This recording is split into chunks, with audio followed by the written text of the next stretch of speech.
ka, sarap na. Bababad ko sa suka. Sarap sana eh. Ewan ko kasi ako ngay acidic, di malaman kung makakaya ng aking sigmura ang suka.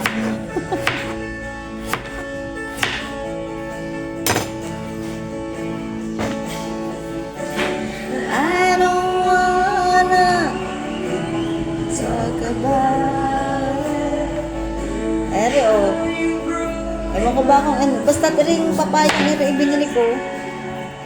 Dati ang ating mga papaya ay hinihingi lang. Hindi hinihingi. Nung bata ako ay parang sinusungkit lang namin doon sa sinong may puno ng papaya din sa silangan. Walang pakaalam. Bahala na. Papaya at saka mga babagan. Antag doon, bayabas. Saan pakakakita ng papayang may silay, katal na sa pagkuha. Talagang kuha agad ng panungkit. Kukunin ng papaya. Talaga namang alikabok ang mga paay. Pupunta doon sa silangan. Kukuha ng papaya. At noon yan mga papaya, mga chesa. Yan. Pero doon ko naka-chesa. Ewan ko ngayon na lang yata. For display only ang chesa. Alam mo, dati ng bata ako, yun ako nakain ng papayang hinog. Talagang, ang kinakain ko lang talaga yung papayang, itong manibalaang. Manibalaang, itong may silay, ang tawag dati, papayang may silay. Ayan. Tapos ikukuha ng suka. Minsan nga, wala pang suka, ay asin laang, ay katalo na.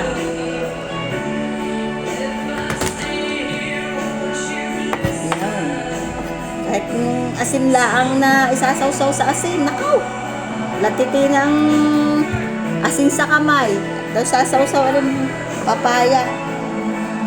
And speaking of papaya, ito palang yan, ito, yung buto, dapat pala kinakain din yan. Hindi naman lahat, kaya lang, dapat daw pag kumain ka ng papaya, may kakainin ka rin na kaunting buto, para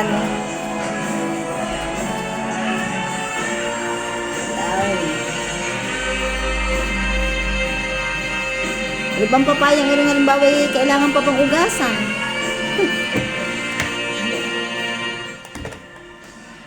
Kasi malinis naman Di mo naman siya kakagatin, may balat naman. Kaya nga lang, ewan ko, nung bata ako, wala nang ugas-ugas. Pagkabalat, pagkatalop, yan. Diretso na sa bibig. Ay ngayon ay may dagta raw. So kailangan nating ugasan. Ayre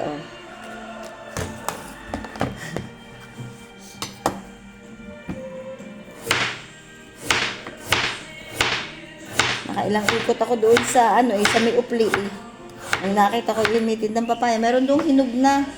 Parang hinog na. Parang ako nangangasim. Gusto ko ng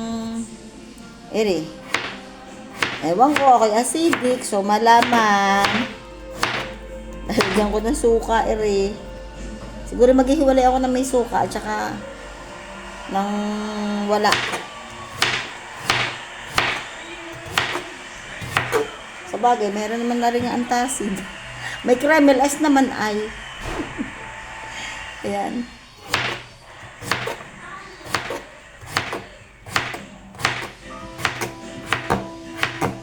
Kagaganda ng tugtog, Talagang kanina pa ako nakikinig ng tugtog. Talagang ang pampano ko na ngayon ay sinamat Monro. Matanda na talaga si inay.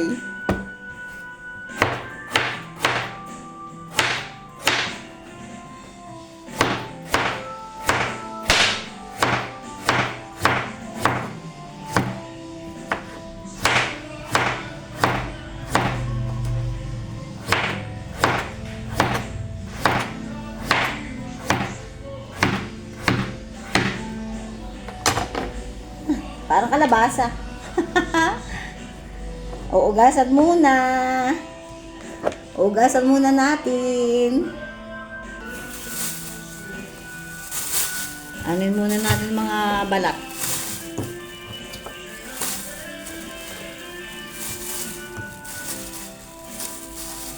Gaano ako ng kaunting buto para daw yan. Sasama ko na ako malunok. At yan daw ay nakakapaglinis ng bituka. Ayon sa nababasa ko. Oh. Samantalang dati iniiwasan natin yan. Yan, inaalis talaga natin at baka daw tumubo sa loob ng tiyan. Yung pala pampalinis ng bituka ngayon. Mga hindi mo nilulunok at tutubo raw ang papaya at lalabas sa ulo. Yung mga sinasabi ng mga matatanda noon ay yan. Ugasan muna natin ang papaya. Pero sa totoo lang yung papaya, nakakalambot talaga siya ng kamay. Pag yung lalo pag ikinag-aatsara, pag yung hindi nag-atsara, tapos ay yung kinakadkad na papaya, pag subukan mo, pag kalambot-lambot ng iyong kamay. Kaya lang, ay di, parang nalunok lang, pero kalambot talaga. Ay! Ayun, sinama ko ang buto. Sinama ko may buto ng kaunti. Para malunok daw. Ayun. Sarap.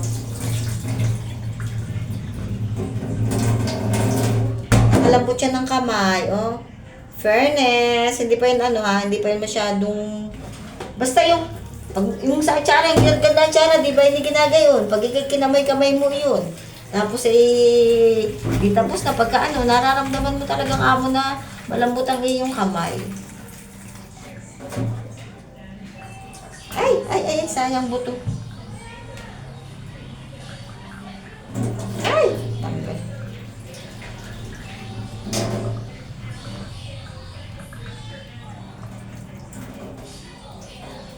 Pag kinain mo daw buto, para dapat kasama yung balok. Kaya ayan.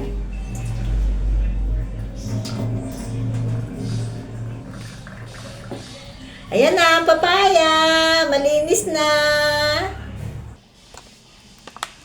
Yan, dato puti. Maglalagay ako ng na ibababad ko sa suka. Maghihiwalay ako. Baka mamaya hindi kayanin ng aking katawang lupa. Ayan. Bababad ko muna yan ng kaunti. Kasarap kaasin. Ayan na. Papayang walang suka. At saka papayang may suka. Tamo yan. Ay, teka, lalagyan ko pala ng asin. Lalagyan ko ng asin-asin. Para may alat. Ayan. Ayan, papatiimin ko muna yung suka para lasang-lasa. Tapos, ayan, papayang may suka at walang suka.